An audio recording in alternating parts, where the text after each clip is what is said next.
I'm Anderson Hurst, and the Seahawks have matched their win total from last year with 4 games to play. I'm Chris Crawford, and Chick-fil-A wasn't open in Atlanta, but the Seahawks definitely ate.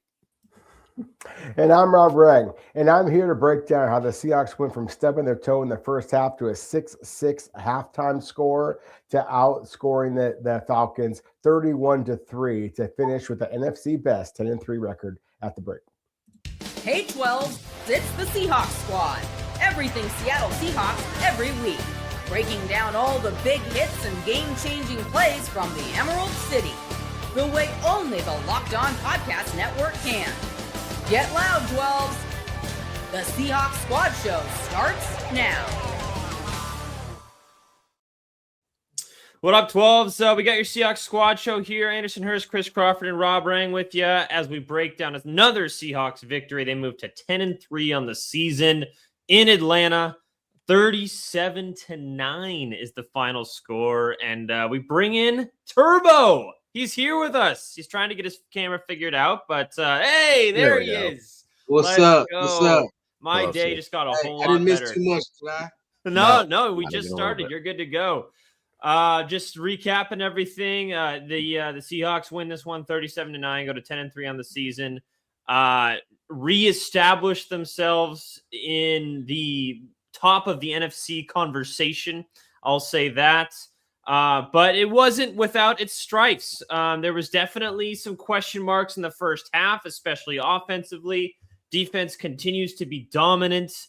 But special teams, I think, was one of the big standouts today. So we're going to spend a whole segment on that. I'm going to get the initial thoughts of our experts with us here in just a second. But first, I want to tell you that today's episode is brought to you by FanDuel. If you want to be right in the middle of the action this season, visit FanDuel.com and place your NFL live bets all season long. All right, let's get our thoughts on the victory. 37-9, Chris Crawford. What are we thinking right now? 10-3. I'm not going to lie to you. That first half had me cranky. And part of it is because, I don't love waking up early on Sunday morning, like after a rough Saturday night. Like I wasn't in the best of moods, and just the defense was great. The defense is spectacular. We'll talk a lot about it.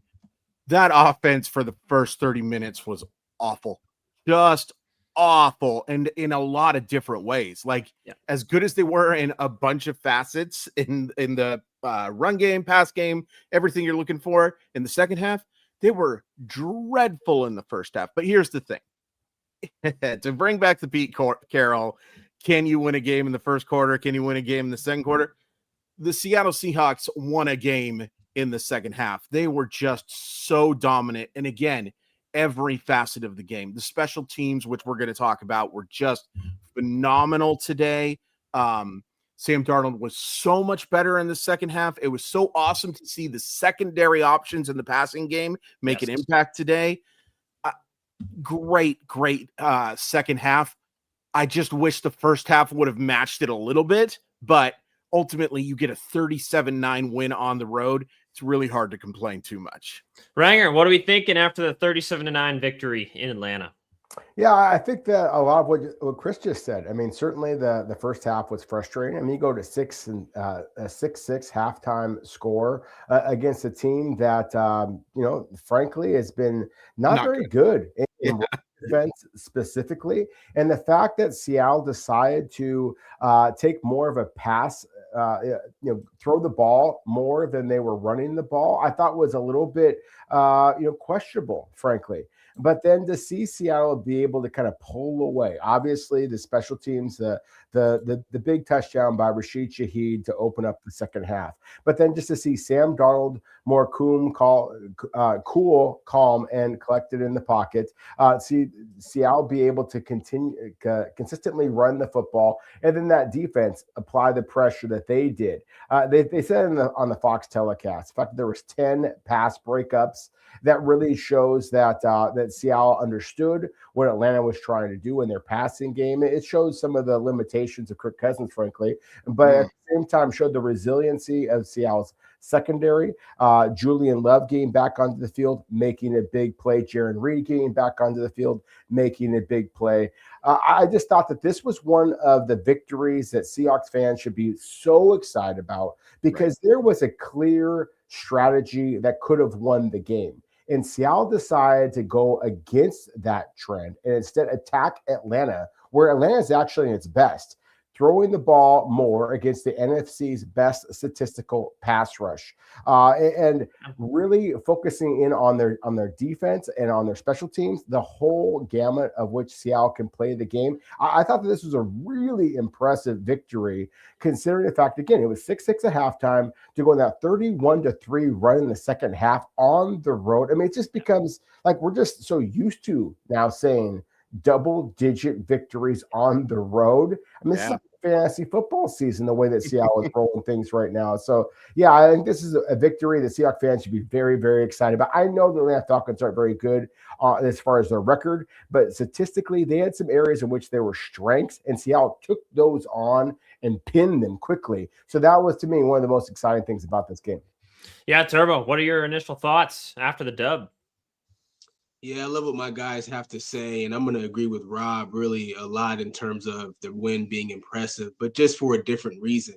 I think offensively, when we talk about the struggles, if you're able to come out on top at the end of the game, great, even when you lose. But, to me, the impressive thing was how they were able to work out those kinks offensively. Mm-hmm. And I think that is the reason why I appreciate a game like this, is because you kind of want those throughout the season, because then you learn, all right, what are the plays? What are the concepts? What do we do best to get ourselves out of those droughts? And that's why, to me, it was an impressive win tonight, because it was like, okay, here's this drought that we're having in the first half, but and it's frustrating, but we're not going to lose our wits. We're going to stay locked in. We're going to make some adjustments and do the things that we feel like we do best in those moments. And so, but it takes being in those moments, Anders, is what I'm saying, to learn that. And the fact that they were able to do that today, I thought was really impressive. Yeah, I'm going to piggyback off that, because I that's kind of the route I wanted to go. Is you see a lot of these blowout victories with the Seahawks this year specifically. It's been just dominant first halves and then kind of coasting in the second half, right? Where the defense is just coming out and shutting them down from the beginning, which they did today as well. But the offense gets a couple explosive plays, and it's just like, okay, we can kind of ride out the second half being really conservative and, resting our guys a little bit. It was kind of the opposite today, where the first half was a little bit like not going that great. They had to make adjustments at halftime. Obviously, like you guys mentioned, the 100-yard kickoff return for touchdown set the tone for the second half.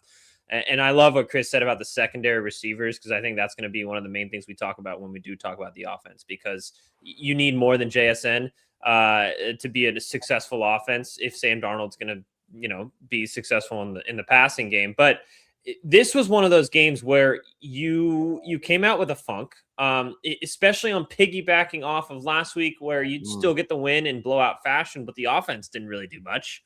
Add that on to the Rams game, and it's like, okay, what's going on here? It's starting to become a worrying trend. They come out just on fire in that second half. And again, the defense does its job in having a couple turnovers to set you up in really good positions, but the offense in the red zone looked much better. The running game was really, really good. Sam Darnold played with so much more confidence in the second half. I was able to put to rest a lot of the concerns I had that were building up over the past couple of weeks on the offensive side of the ball. Chris, I don't know if you feel the same way. 100%. Yeah. And you know what? It actually started for me right before the end of the half, that drive that they go on to kick that field goal where, and Sam Darnold just missed on some throws earlier too. And then we'll talk about Sam Darnold, of course, but makes one really bad decision, throwing off of his back foot, going the opposite way, just a poor decision there. That's a huge turnover that sets up one of their 3 points.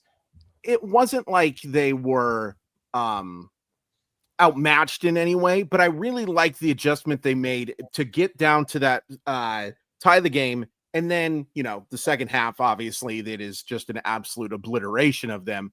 But I do feel like they made that adjustment on that drive. They saw that they had some success getting the ball into the middle of the field. They saw that you had some success with guys other than JSN. By the way, JSN, another terrific football game as well, because of course, but it was big, I think, to get that drive, to tie that football game and see what could work in the second half. And then it was just pedal to the metal from there. Yeah, Rob, we'll spend most of the time, I think, kind of comparing the two halves offensively later in the show. So we won't have a ton of time for defense. So I'm going to leave the floor open for you and Turbo here and Chris, if he wants to add in anything you guys want to mention defensively. Like we'll do our unsung hero at the end of the show today. So if you can save a guy that you want to point out for that moment, but just talk about, once again, I mean, it's becoming a broken record at this point with this defense. I think it's the best in the NFL. And to be honest, I don't know if it's even that close. They've just been so dominant with almost everyone that they face. They make plays, they score touchdowns, they create turnovers now that they're starting to do that more frequently. They put pressure on the quarterback. They play clean football. Granted, maybe the last drive or so against Atlanta, we'll take that out of there. There's a lot of emotions kind of going on in a blowout. But sure. Rob, just talk about how good the defense was again today, because we won't have really time to do that for the show. Yeah, I mean, absolutely dominant. The fact that they didn't allow a touchdown. I mean, I think that for one, again, this is Kirk Cousins. It's a good quarterback, that you are silencing. And Bijan Robinson, for my money, the most dynamic running back in all Agreed. of the NFL in 2025. And he certainly had some unbelievable runs, but still you essentially silence them on their home field. Because we're going to be talking about unsung defenders later, maybe, then I want to highlight Nyheim Ward and Devin Witherspoon, because, when you're drafted as highly and as, just recognized as young superstars as they are, for Nyheim Ward to have, I'll start off with the sack.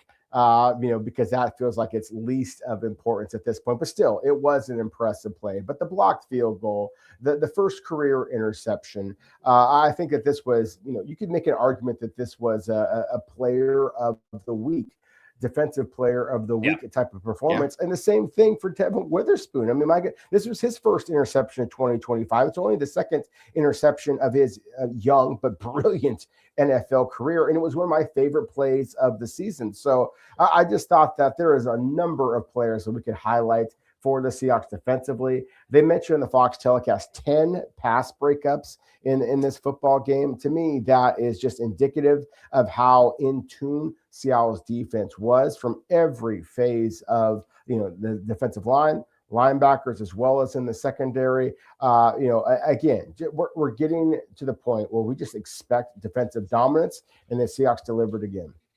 Yeah, Turbo, what stood out to you on the defensive side of the ball? Yeah, I was actually watching the game from the gym earlier this morning, and man, when at the end of the game, the Falcons tried to throw a quick screen to the right, ball got tipped up in the air, and it's like another interception. And I just kind of laughed, like, man, these guys are just not nice people over there. Exactly how you're supposed to be. And I think that the thing that I just appreciate is, listen, obviously, like Michael Penix, Drake London didn't play. Yeah. So you do what you're supposed to do. When the team doesn't have their, some of their key players, you dominate. And so it was nice. It was good to see that. I appreciate always, good defense. I don't know if you guys saw at the beginning of the game, they were doing a sideline report to start the game, and they were talking about the defense. And they said the only thing we're missing is a nickname for the defense. Did you guys catch that? I did. Legion of, they're trying to figure out a nickname for this defense. So I don't have one. Yeah. Maybe I thought you were about to come in and start the trend. Turbo. Come on. I don't have one. Maybe by the end of the season. Yeah. We'll see. Yeah. But I feel like the players are the ones that who created Legion of Boom. That was players did that, right? I believe so. Did. You were there. That's a question for you, sir. Yeah. I was gonna say. Created in the locker room. So I don't know. Maybe D-Law, somebody have something for us at some point. That would be great. Yeah, Chris, just maybe if you have an idea for a name of the defense, but if not, you just talk Yeah, about you're the psychic of the group. Yeah, let's go. Nostradamus Chris predicts that he'll have something right after the holidays. Man, they were good though. Just so good. And that last drive where you have Legion of Zoom is a good one. Man of Steel 77, Legion of Zoom, so much speed. That's true. It's true. There is a ton of speed, and it kind of plays tribute without being too cloying. I like it. That last drive where a BS taunting call, a pass interference call, I'm still kind of confused by. I would have gotten illegal contact, but whatever. Everything going wrong, and it looks like that's how you're going to end the touchdown streak. Nope, absolutely not. Absolutely not. And Tariq Woolen makes a terrific play on that. Ty Okada makes an awesome play to secure that you don't give up the touchdown. It showed to me that, and I love that it matters to them, that they did not want to give up a touchdown. They wanted to go another game without seeing a team get into that scoring end zone. Scoring end zone, that's a little bit redundant, but it was just, I love that. It's borderline petty, but it's the petty that you love. They did not, even in garbage time, they did not want to see that team get into the end zone. Everything was going wrong, and they still make plays with borderline backup players too, making those plays. Tariq Woolen, obviously not a backup. Another terrific football game for him. Maybe unsung hero that I'll consider. They're awesome. They're just really, really good. And there's no weaknesses to this defense. There's just no weakness. And when you have no weakness on your defense, you're going to be in every football game that you play.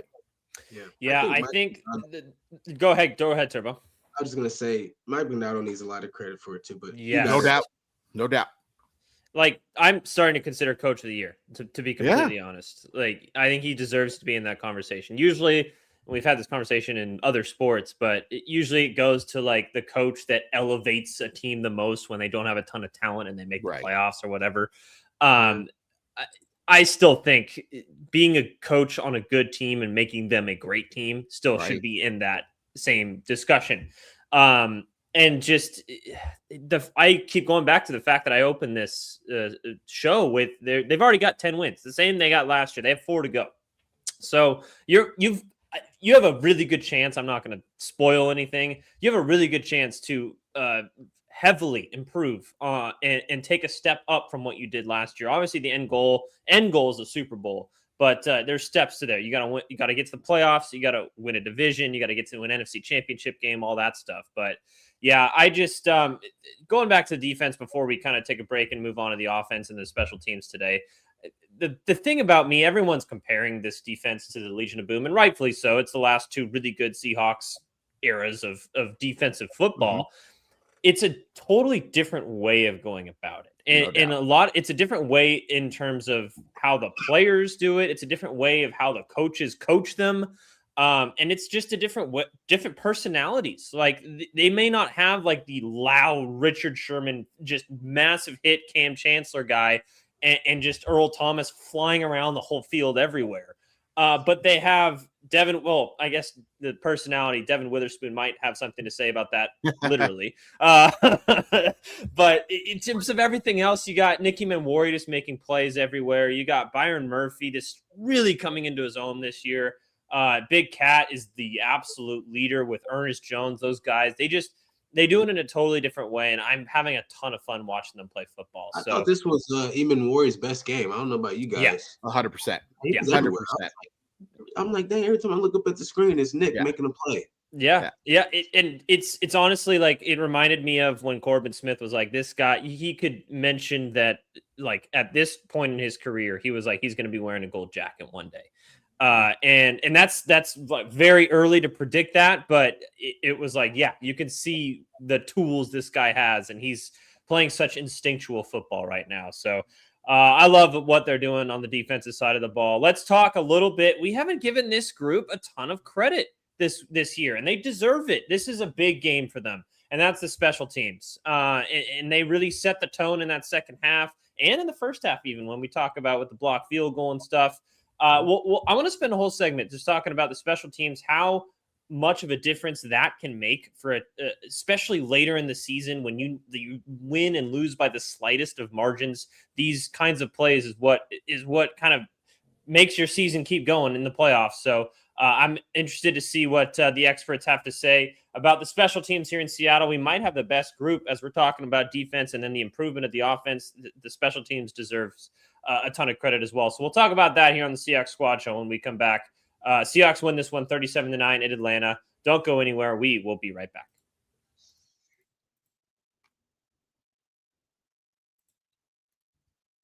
The holidays are officially here, which means gift hunting season is on. And if you want something meaningful, personal, and guaranteed to get a reaction, Aura Frames is the gift that delivers every time. It's not just something you wrap, it's a way to share memories. Because Aura isn't just your average picture frame. You can preload the frame with photos before gifting it. So when they plug it in, the memories are already there. No apps to figure out, no setup headaches, just instant smiles. There's tons of ideas with Aura frames. This is why it's just a fantastic gift idea. You can give it to grandparents, parents, newlyweds, anyone who loves photos, which is everyone. Let's be completely honest. Endless uploads of pictures and 30-second videos through the Aura app. Add a personalized message right inside the frame so the gift feels thoughtful the moment it's open. Packaging comes gift ready, no price tag, no wrapping needed. Huge win. That's a big win for me because I suck at wrapping.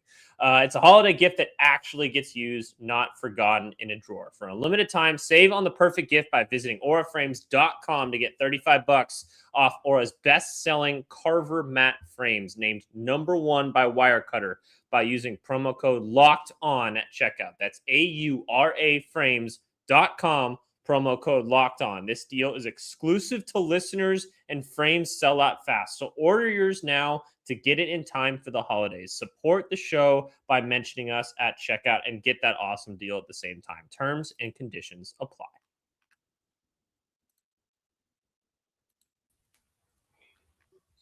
Welcome back. Seahawks Squad Show. Anderson Hurst, Chris Crawford, Robert Turbin, Rob Rang with you guys today. Seahawks win this one 37-9 to go to 10-3 on the season.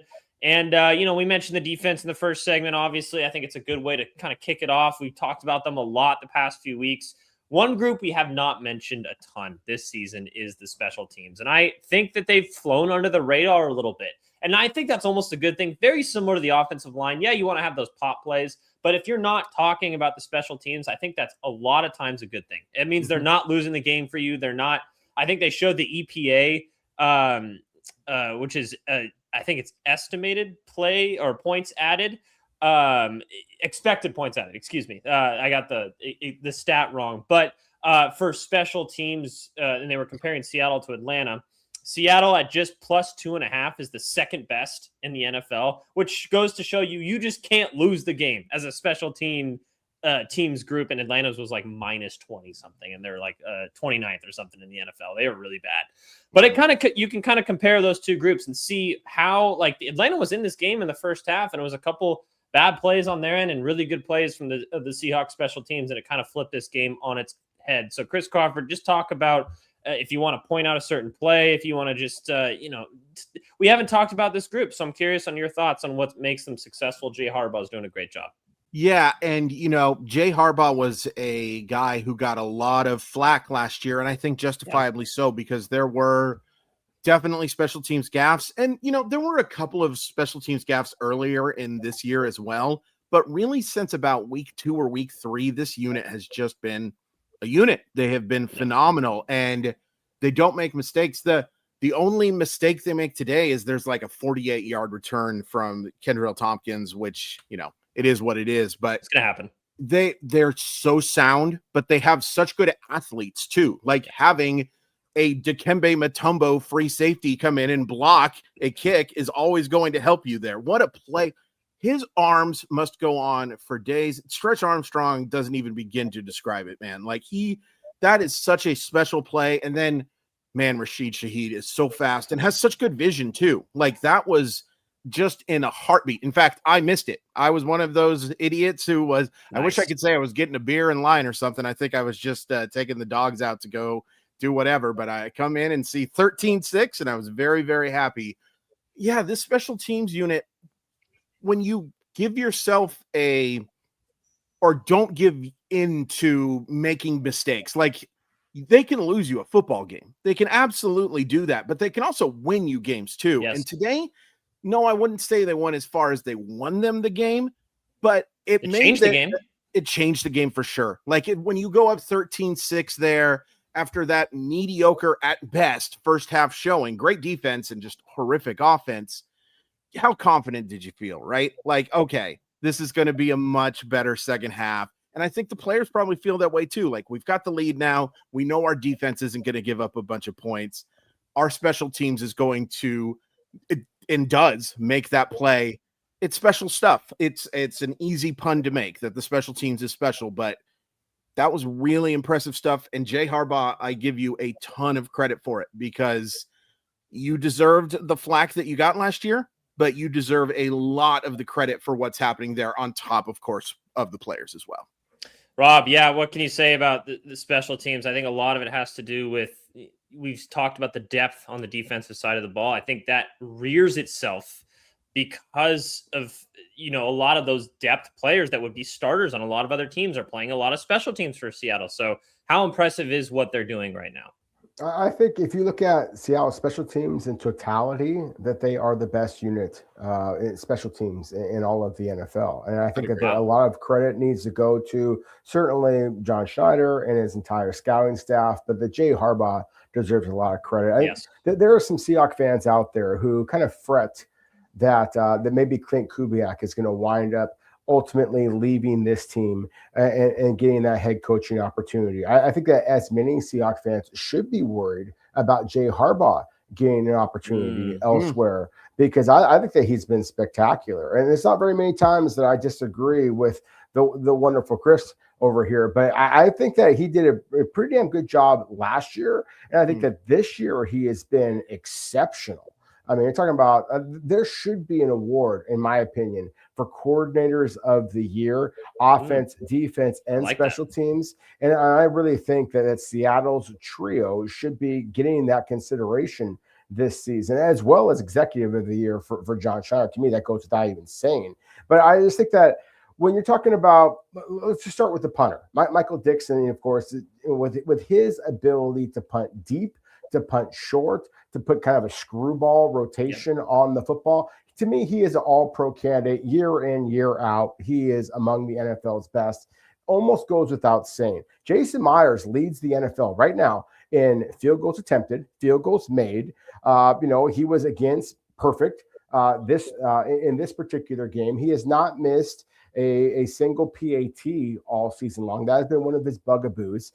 This would be only the second season in his 13-year NFL career in which he did that, if he is to continue at 100%. And we know that he's kicked these 50-plus yard field goals. Obviously, we'd love for him to have hit the game winner against the Los Angeles Rams a couple of weeks ago. But other than that, he's pretty much been nails all year long. And then Rashid Shaheed, of course, it brings back the kick return for a touchdown. We've seen Torrey Horton do it. We've seen Tariq Young do big plays as well for this club. And then Chris, again, all due respect to Chris, he mentioned Nicky Milwari before in the blocked kick earlier, the blocked field goal attempt, I guess I should say specifically.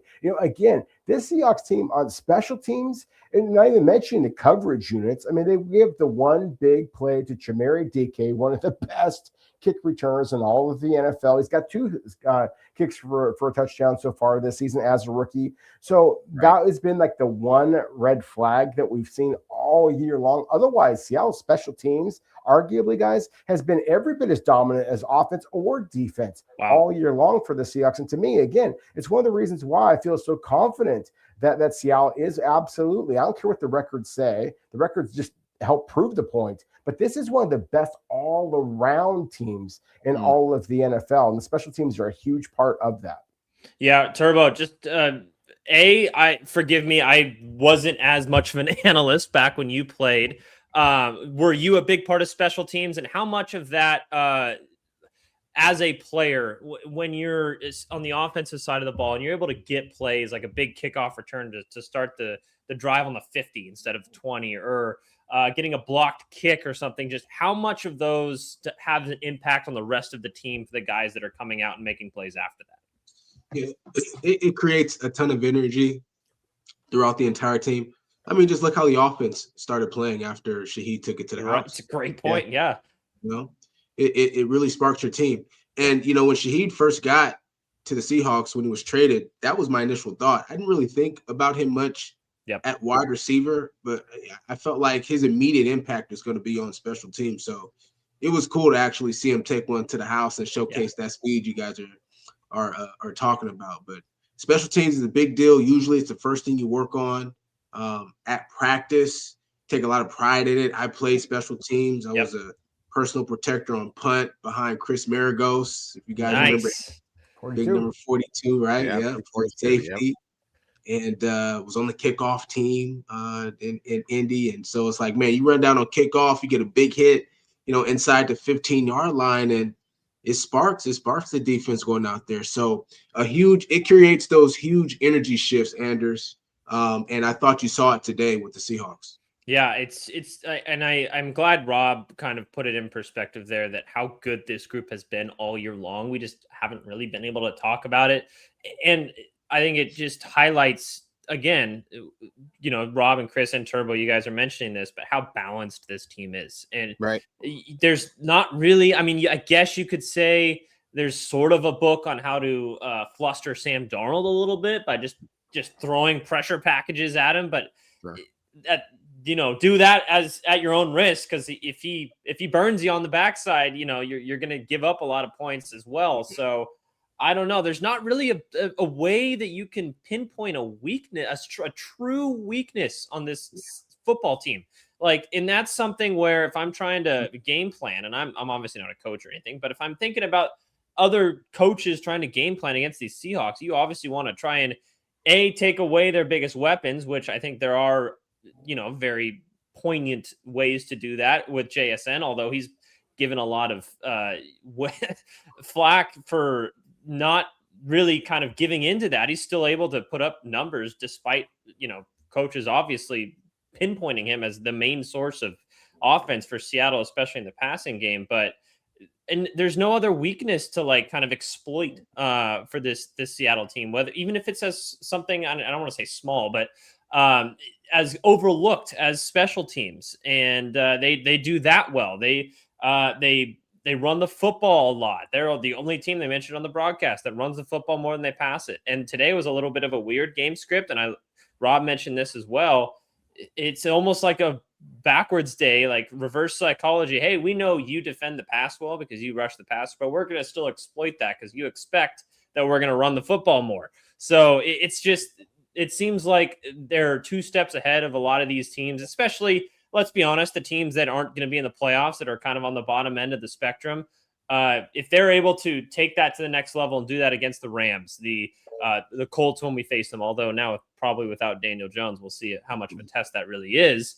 And then San Francisco at the end of the year. And even Carolina now has been good. I think these last 4 games are going to be a big test onto whether this Seattle Seahawks team can be dominant against, you know, good to great teams versus these teams that obviously are looking to play, looking for more of 2026 and 2027. So, great stuff from our guys here. I want to talk a little bit about the offense. I think they're one of the biggest stories today because Chris mentioned it. They were gross in that first half. Let's be just completely honest. It was not fun to watch.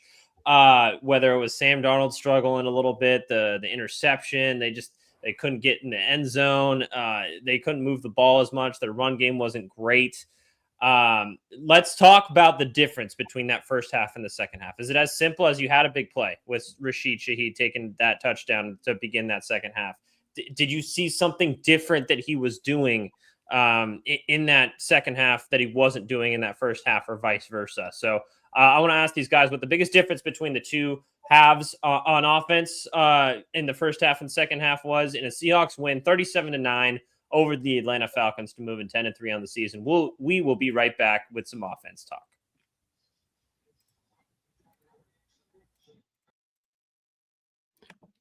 The World Cup is coming back to North America for the first time since 1994, and with 48 teams, whether you like it or not, for the first time ever, it's going to be massive. But let's be honest, getting tickets is usually the hardest part. That's why the Gametime app is clutch, finally giving fans a real advantage when it comes to snagging seats. With Gametime, you can track price drops in real time. You can get alerts when great seats are open and buy tickets the moment they hit the app. It puts the power back in your hands and makes going to the World Cup realistic instead of impossible. You can pull up the app. The layout makes it so simple to scroll through the matchups and compare seat views. The seat view feature is a game changer. You literally see what the pitch looks like from your exact seats before you buy. And the prices, everything's up front. There's no, hey, I got my price here. I have my budget. Oh my gosh, what is this added fee? None of that happens with Gametime. You know exactly what you're going to pay when you select the seats. So take the guesswork out of buying World Cup tickets in every match, concert, or event with Gametime. Download the Gametime app, create an account, and use code LOCKEDONNFL for $20 off your first purchase. Terms apply. Again, download the app, make an account, and use LOCKEDONNFL for $20 off. Swipe, tap, ticket, go. Gametime. Welcome back, Seahawks Squad Show. Anderson Hurst, Chris Crawford, Rob Rang, and Robert Turbin with you guys today. Seahawks win this one 37-9. Another dominant victory in a, albeit different way that they've done with their other dominant victories. Bigger second half than the first half. It was only 6-6 at halftime. And a part of, it being that close was some struggles on the offensive side of the ball in the first half. What was the biggest difference to you from the first half to the second half, Chris? The offensive line was a lot better for one thing. I think there was more time for Darnold to set his feet, and Sam Darnold was better too. There's some throws that Sam Darnold just missed. In particular, it wasn't really a miss. It was just a horrible decision on that interception. You just can't throw that football. It's 3rd and 1. I get the idea, rolling him out, seeing if you get the tight end open there, but it wasn't open. So either scramble or go out of bounds and live to punt and fight another day there. That just can't happen there. But I think the offensive line played really well in the second half. Saw so much more time for Sam Darnold to process and get the ball to Shaheed and Cooper Kupp. And of course, JSN with another terrific football game as well. Yeah. But I think there was a big improvement in the offensive line and a big improvement from Darnold too. That second half was the same, close to the Sam Darnold that we saw that was absolutely dominant against Washington. That was a really impressive, that third touchdown throw, the one where he steps up in the pocket in the red zone and finds JSN for that second touchdown to just completely put the game away.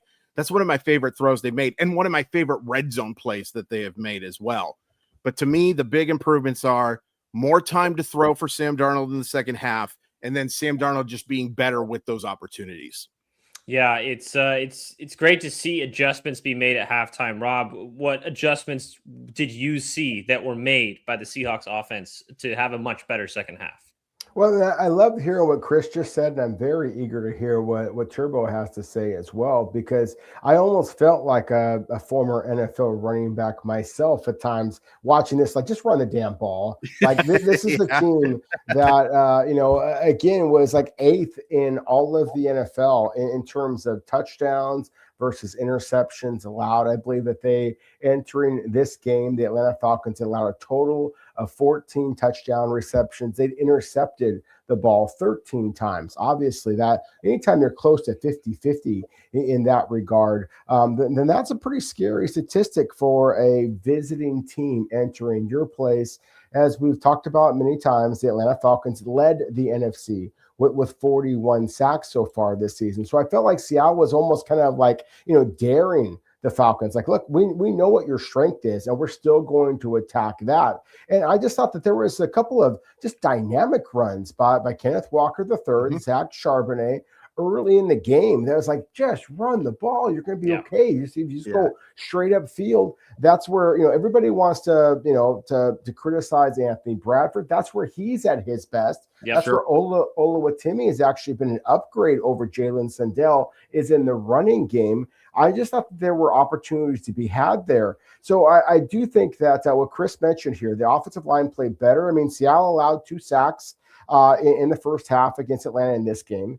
They allowed 4 sacks against Minnesota last week. They allowed 0 sacks in both games in the second half. So I think that we got to give some credit to the offensive line. I think we got to give some credit to the coaches offensive line coach, John Benton, Rick Dennison, Clint Kubiak, the players obviously themselves, Sam Darnold getting the ball out of his hands. I just thought that, again, to me, one of the things that happened is obviously some big plays on the defensive and special teams side just made things basically tilt the field in Seattle's favor. But I just thought that everything kind of came together. I thought that Clint Kubiak called a more aggressive play, aggressive game plan, just running the ball right down their throat. And again, I thought there was some good decisions by Sam Darnold to tuck the ball and run himself. You know, I mean, if before the guys like, you know, Julius or Victor, or now I got his name wrong, but the backup to the backup running back was getting on the field. Velus Jones the third, or Velus Jones second,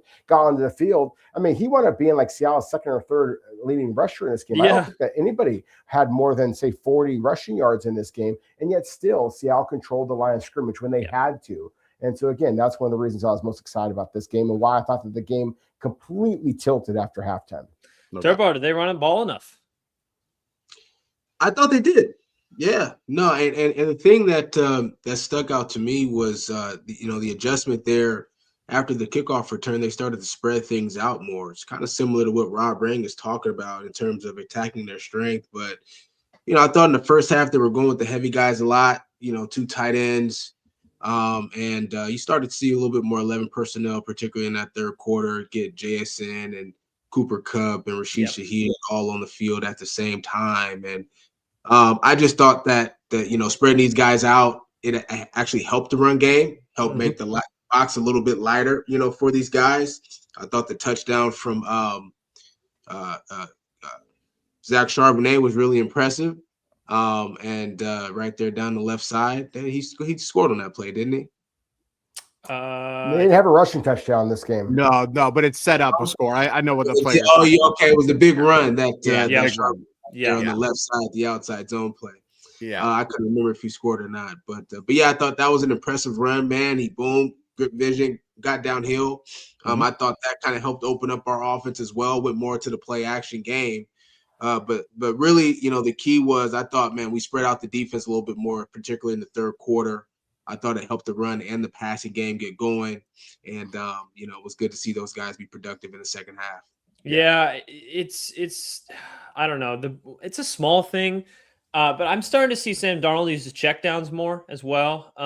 Instead of taking sacks or trying to really push the ball down the field. Obviously, the interception wasn't great. Chris talked about that as well, but he's using Zach Charbonnet and Ken Walker in the passing game, I think, is going to be another key to kind of moving forward, and not just like screens and stuff like that. But when you have downfield routes and then there's nothing there, just check it down, get a couple yards, live to fight another day, sort of thing. So that's another thing that I noticed. And I agree with what you were saying, Rob, about, Anthony Bradford's criticism.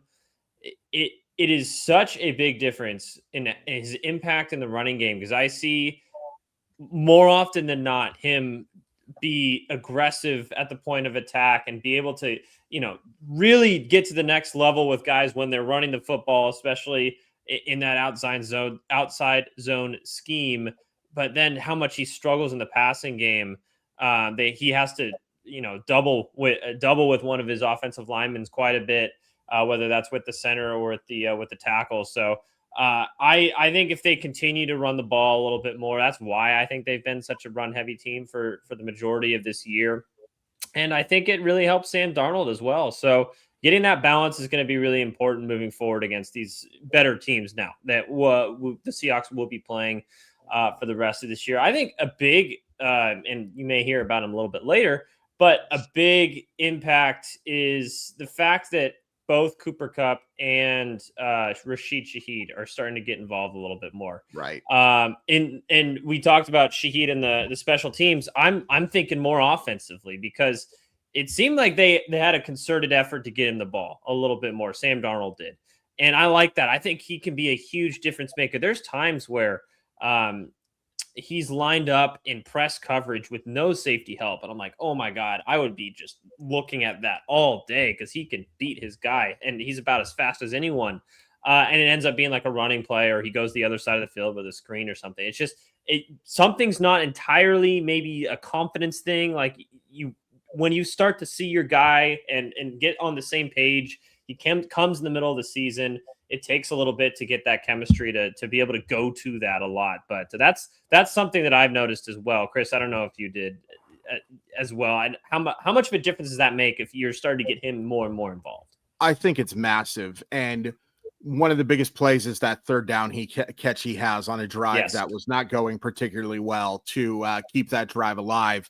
Like, I don't think he's going to be a spectacular second option. I don't think they need him to be a spectacular second option. I do think, all due respect to Cooper Kupp, and it was great to see him get in the end zone. By the way, I've criticized the play calling in the red zone. That's one of my favorite play designs that they've had, setting that up with Kupp cutting that short after the attention that was in the middle there. That was terrifically designed and a very good throw from Sam Darnold, a walk-in touchdown, but it was well executed there.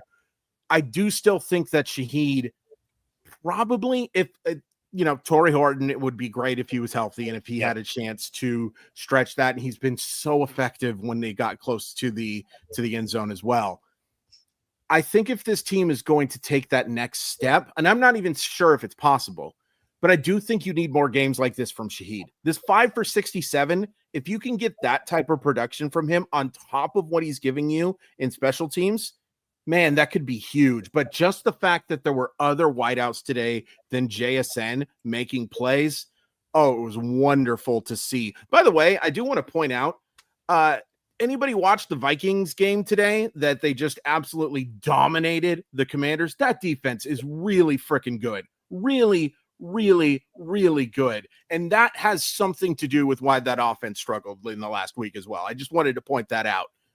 Falcons defense has some talented players as well, but boy, seeing Shaheed and Kupp both have productive outings was wonderful to see today. Yeah, Rob, how important is it to get those secondary pass catchers involved? Oh, no question about it. I mean, just this upcoming week, you're going to go against the Indianapolis Colts. And as you mentioned yourself, Anders, and anybody who has been paying attention to what's going on today, December 7th, Daniel Jones, the quarterback for the Indianapolis Colts, went down with what a lot of people are reporting as a possible Achilles tear. So obviously, if he is unable to play against the Seattle Seahawks this upcoming weekend, then that is going to completely change how the Indianapolis Colts, one of their true Cinderellas early in the season, but have kind of come back to earth here recently, how they might perform. And so I think that when you look at the Indianapolis Colts, they made one of the splashier moves right there at the trade deadline, bringing in Sauce Gardner. That's a legitimate cover corner who might be able to by himself to be able to slow down Jaxon Smith-Njigba a little bit and force Seattle to look elsewhere. And this is a good defensive line that the Colts have as well. So again, I think that having some secondary targets that might be able to perform under those type of adverse situations is critical to where Seattle wants to go. Look, the record is cute, but who cares if you don't make an extended playoff run? And if you're going to do that, then you have to be able to have those other players step up. So I love the fact that we saw Rashid Shaheed have his best performance as a receiver and obviously as a returner in this game. Cooper Kupp, as Chris mentioned, with the second touchdown of his Seattle career here. And then Cody White continues to make some plays when you need him to. A.J. Barner makes some plays. I'd like to see Elijah Arroyo come up with the reception. That was I think a poor decision by Sam Darnold, but Arroyo, I mean, you're 6'5", like play like you're 6'5", not That's like fair. you're 5'10" with a defensive back on your hip. So again, I do think that Seattle has some secondary targets in the passing game that have to kind of seize this opportunity because JSN is giving you all kinds of space in which to work. You just have to, kind of seize the fork and eat a little bit when it's right there sitting on the table for you. Yeah, that's a great analogy. Like, we're opening the door for you, walk through, right? So I just realized we have the Turbo Bowl coming up this Sunday. Oh, yeah. With the Seahawks versus the Colts. So give us a preview. Give us a preview, Turbo. What do you think? Well, listen, the Colts, it's pretty much over for their season. I will say this, though. I'm a big fan of Riley Leonard. I called one of his games when he was at Duke before he transferred to Notre Dame. And he's a really good player. if Daniel Jones has to miss the season next year, I would support the Colts going forward with Riley Leonard. I really would, over Anthony Richardson, by the way, as well. But I don't think they would have to go out and get a veteran or do anything like that. If you want to draft a guy, fine. But I think Riley Leonard has legit potential to be a pretty good player in the NFL. So the advantage Seahawks, advantage Seahawks. They got to take care of business there. Jonathan Taylor's always a threat, but the one thing I did want to mention in regards to the original topic, in terms of what was the discussion? We were talking about kind of getting secondary pass catchers involved a little bit. Shaheed that's right. Yeah, the point that I was going to make was, I guess the only disappointing thing was that, like, the type of game Shaheed had today, we thought those would be consistent games from Coop, When we signed him, and so maybe disappointment is a strong word, but you're right. Somebody's got to seize that, and because that's going to be a key factor in the Seahawks going further come playoff time.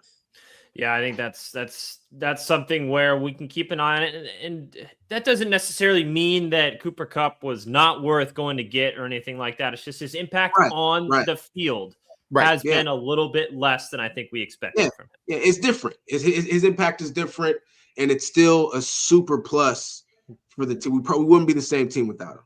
I completely agree, and I think a big proponent of this Seahawks team that's kind of catapulted them into this Super Bowl contender conversation has been the leadership of older veteran players, whether it's Big Cat on the defensive side of the ball.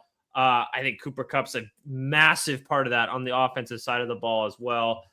Really, really helping guys out. So, and I love the analysis with the Colts, because I think dissimilar to when JJ McCarthy was out and they had to put in Max Brosmer, this may not be one of those situations where, hey, starting quarterback's out. It's a guy that probably shouldn't be in the NFL or anything like that. Turbo's saying this guy can be a difference maker for the Colts, and we shouldn't take them lightly looking forward. Although, if he is a Notre Dame guy, we'll see. Since his team doesn't really have a chance to play for a championship, maybe he might opt out. So he might opt out. He might opt out.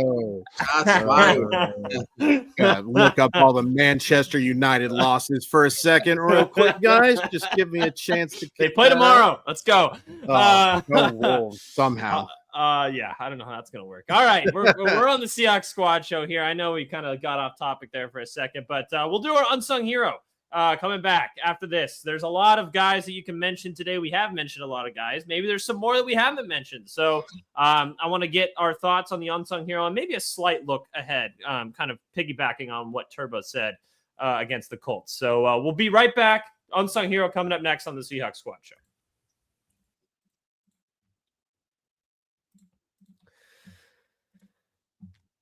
NFL Sundays move fast. One big play and suddenly everything feels different. That's what makes live betting with FanDuel so exciting. You're not just watching the game, you're reacting to it in real time. With FanDuel, you can place bets as the action unfolds. Every drive, every momentum swing, every highlight moment.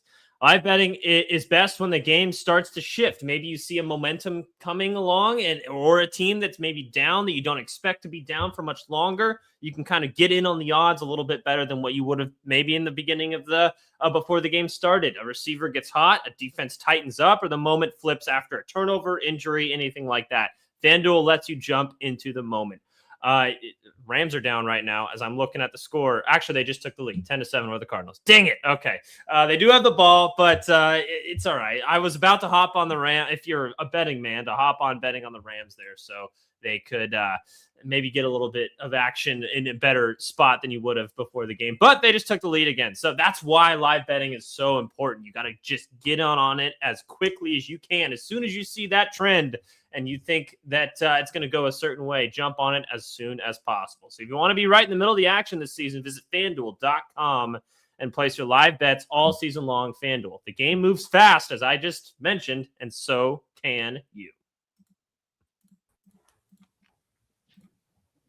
Welcome back, Seahawks Squad Show. After a Seahawks victory, 37-9 over the Atlanta Falcons, Chris Crawford, Robert Turbin, Rob Rang, and myself, Anderson Hurst, are with you today. They moved to 10-3 on the season. Let's do Unsung Hero. We've talked a lot about, the sung heroes of this game. So, Chris Crawford, who's your unsung hero? Ooh, there's a bunch of people I think you could go with. I teased it earlier. I'm going to go with Rick Woolen. I thought Rick Woolen played another terrific football game today. And I know he gets the taunting call, and, it's a little annoying that he's had a couple of flubs at the end of games the last 2 weeks that make the haters, come out in full force to talk about stuff. But man, people are not picking on Rick Woolen. And when they have picked on Rick Woolen in these last few weeks, Rick Woolen has been up to this task and then some. The secondary was awesome today. Quick shout out to getting Julian Love back, just in case somebody else doesn't mention it. The pass breakup that he has on the Kyle Pitts play early in that game. This secondary is really good. And I sometimes feel like people think that Rick Woolen is the weak link. I don't think that's true. I just don't think that's true whatsoever. Yeah, the first week stunk, but everything since, and in particular today, I thought Rick Woolen played maybe his best game without an interception as a Seattle Seahawk.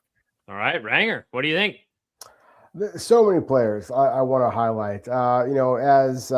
As Chris just mentioned, I wanted to mention Julian Love. I mean, I actually thought that the very first play, it was a third down in Atlanta in their opening series of the game. They throw the deep ball, and Julian Love is beat. If it's a better throw, if Kirk Cousins has a little bit more protection, then Julian Love is beat. But the fact that he recognizes that the receiver has him beat and doesn't run into him, puts his hands up, slows his gait as the ball carrier or the pass catcher is trying to catch the ball. I thought that it was picture perfect technique. And so to me, that is a great illustration of an all-pro caliber play from a guy who is coming back onto the field. And I think it just really encapsulated how much of an impact that this guy can have for the Seahawks. Look, I think that Tyler Cotta has played a terrific season for Seattle. And I would argue that, that the drop-off hasn't been that much. But that was one of the veteran plays that Julian Love made that I think really kind of set a stamp on this game. I mean, I was looking up here for a moment, just kind of a meme of the movie with Woody Harrelson throwing the bowling ball and all that kind of stuff. Kingpin. If you remember, if you remember Big Ernie McCracken, and he is. When Woody Harrelson goes out there and he throws that first strike, and Big Ern is like, oh, it's almost like the way that Julian Love was like, that's the best you got. Oh, I'm really scared. Kyle Pitts is an unbelievable athlete, but we got this, And so to me, it was basically one of those plays that just kind of set the tone for the way that this game was going to go. Is Atlanta might scare you a little bit. But at the same time, Seattle's offense was going to get themselves on track. Seattle's defense was not going to allow a touchdown for the second consecutive game, and everything was just going to be fine. So to me, it was basically the epitome of what you're looking for as far as an unsung play that absolutely had a critical impact on who actually won or lost the football game. Yeah, I love that. Welcome back, Julian Love. All right, Turbo, what do you think? Who's your unsung hero for today? DeMarcus Lawrence. It's always DeMarcus Lawrence to me. To me, he's like the unsung player of the season. Yeah. In my opinion, DeMarcus Great call. Lawrence. Like you watch the game and it's like DeMarcus Lawrence, D-Law in there again. The big forced fumble, and it's all the big play. Yeah, it's a bit a sack fumble. Today was the forced fumble on Bijan Robinson. Just he we talk about sparks on special teams. He brings that on to me on defense. And for whatever reason, you don't go into the game with this huge expectation. We're not talking about D-Law, No. and maybe we should be. But he plays still like a premier defensive end in the league. And so to me, I don't know, he stood out today again. Real quick on D-Law too, man.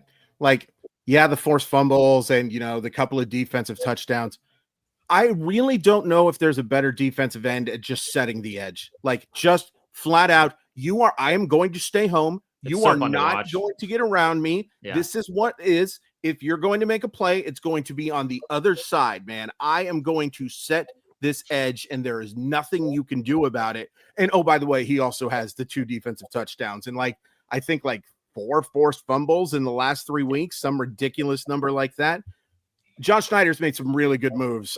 I don't think there is one that has made as much impact for as low of a cost. Like DeMarcus Lawrence didn't cost a ton. He's I think probably in the top 30 highest paid defensive ends, something along those lines. And he's been worth it and then some. It would have been worth it even if he cost more. Don't get it twisted. But the fact that they were able to get him for basically a song and he's made this kind of impact. And I'm guessing he's making a huge impact in the locker room too, right? I'm guessing that is absolutely one of the leaders in that defensive group as well. Man, oh man, you cannot say enough good things about DeMarcus Lawrence. Yeah, I'm going to go with mine.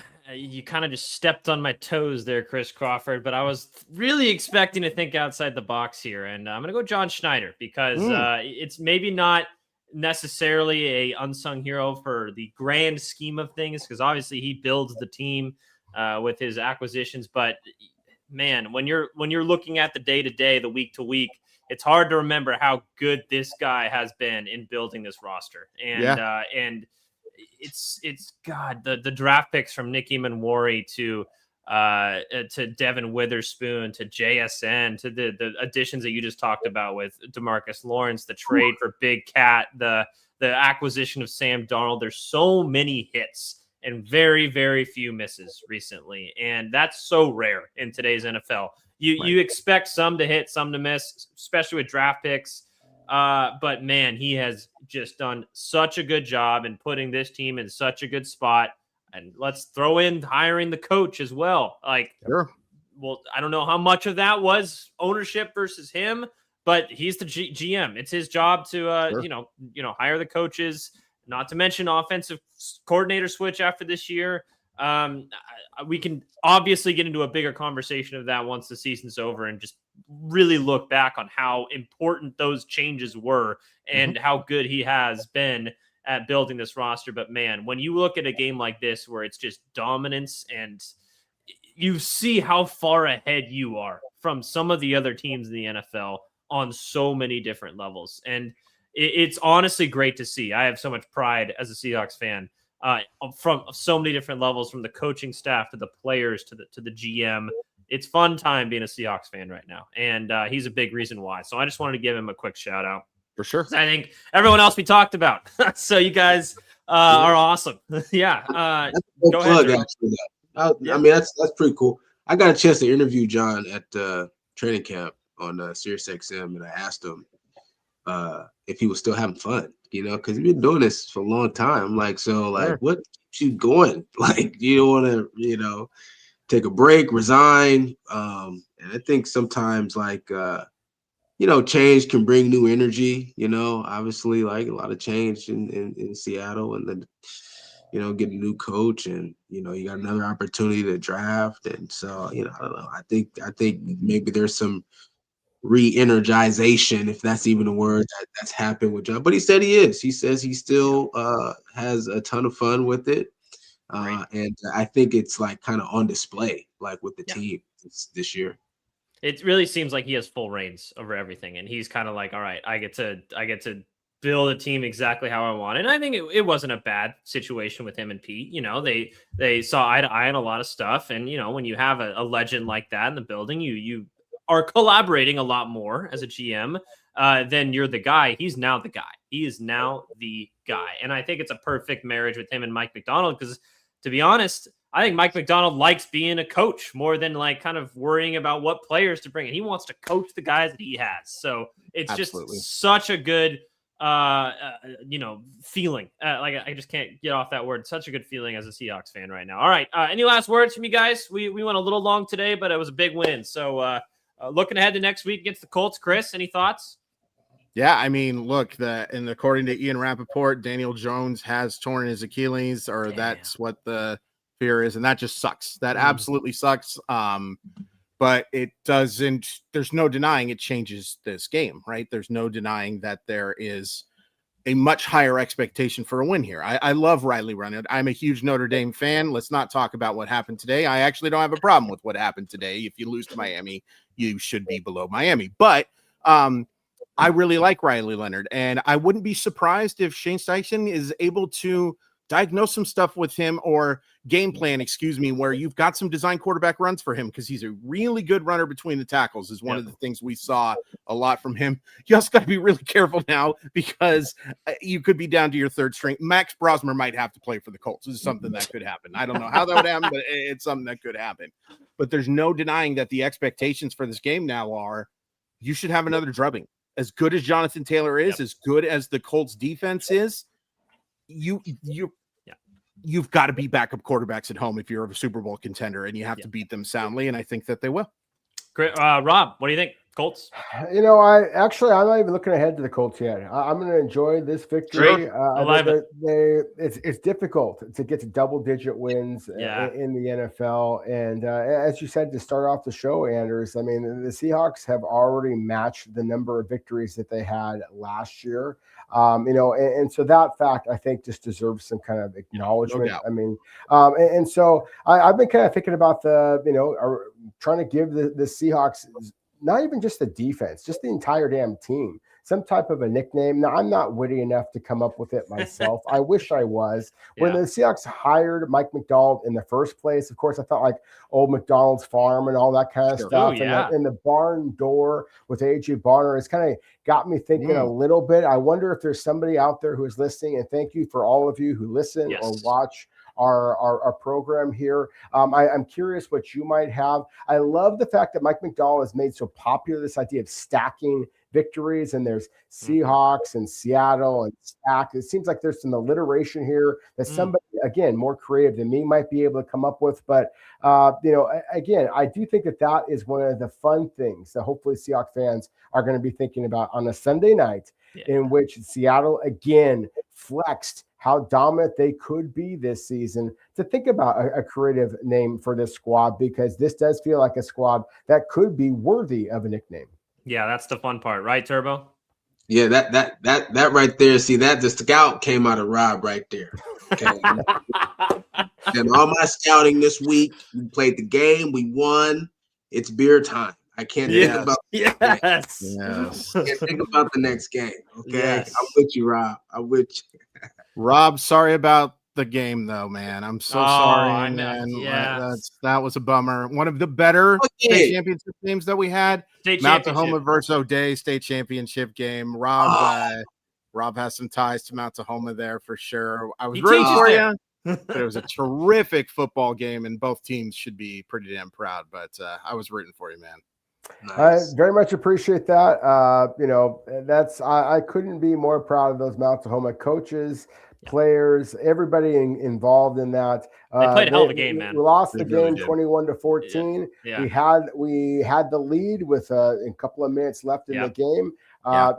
Just much respect for everybody involved, and it was unbelievable. See, when you play 15 games, you win 14 of them. To me, that's a damn good season, and so very proud of everybody involved in that. Thank you. Totally. Turbo, real quick. Who was your high school rival? Who was the big? Oh, okay. Washington. I got two stories to follow that. Washington, we beat them my junior year, and the rivalry was so thick we didn't even shake hands after the game. Oh, okay. Love that. It was like I'm telling you guys, like, I hate Washington like I hate BYU.